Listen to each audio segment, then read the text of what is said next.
सिद्दीक घुम्मन एक आम सा शहरी था। एक दिन इसकी फीस बिक पर शाजिया सईद नामी लड़की से दोस्ती हुई। बातें हुई, प्यार मोहब्बत वाले जुमले बदले, एतमाद बढ़ा। फिर शाजिया ने कहा कि इसे एक नया मोबाइल चाहिए। घुम्मन ने फौरन कहा कि ये तो कोई मसला ही नहीं। शाजिया ने घर का एड्रेस देने से इनकार किया और टीसीएस ऑफिस से वसूली का कहा। घुम्मन ने नया आपोफोन खरीदा और ई सेल्फ कलेक्शन पर भेज दिया। मोबाइल के इंश्योरेंस चार्जेस भी इसी ने दिए। चंद दिन बाद शाजिया ने मैसेज किया कि इसे मोबाइल मिल गया है।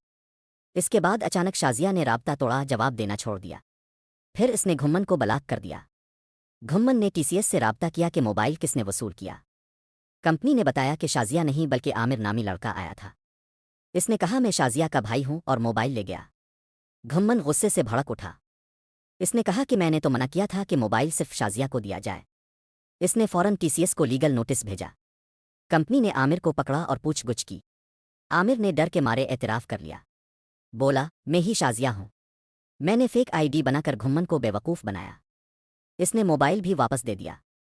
कंपनी ने घुम्मन से राब्ता करके कहा कि मोबाइल आकर ले जाएं। इस पर भी घुम्मन राजी ना हुआ।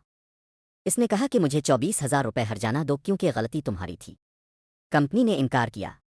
घुम्मन ने कंज्यूमर कोर्ट में मुकदमा दायर कर दिया। अदालत ने मुकम्मल समाअत के बाद घुम्मन के हक में फैसला दिया। टीसीएस को हुक्म हुआ कि मोबाइल की इंश्योरेंस के अलावा 24,000 1 लाख हर्जाना अदा करें। कंपनी ने लाहौर हाईकोर्ट में अपील की। यहां भी घुम्मन ने अपना केस खुद लड़ा और जीत गया। हाईकोर्ट ने टीसीएस की अपील खारिज कर दी। यूं घुम्मन को शाजिया तो ना मिली, मगर 1.25 लाख रुपए का हर्जाना जरूर मिल गया। आपका एक लाइक और सब्सक्राइब मुझे मजीद बेहतर मवाद बनाने का हौसला देता है। जरूर सपोर्ट करें।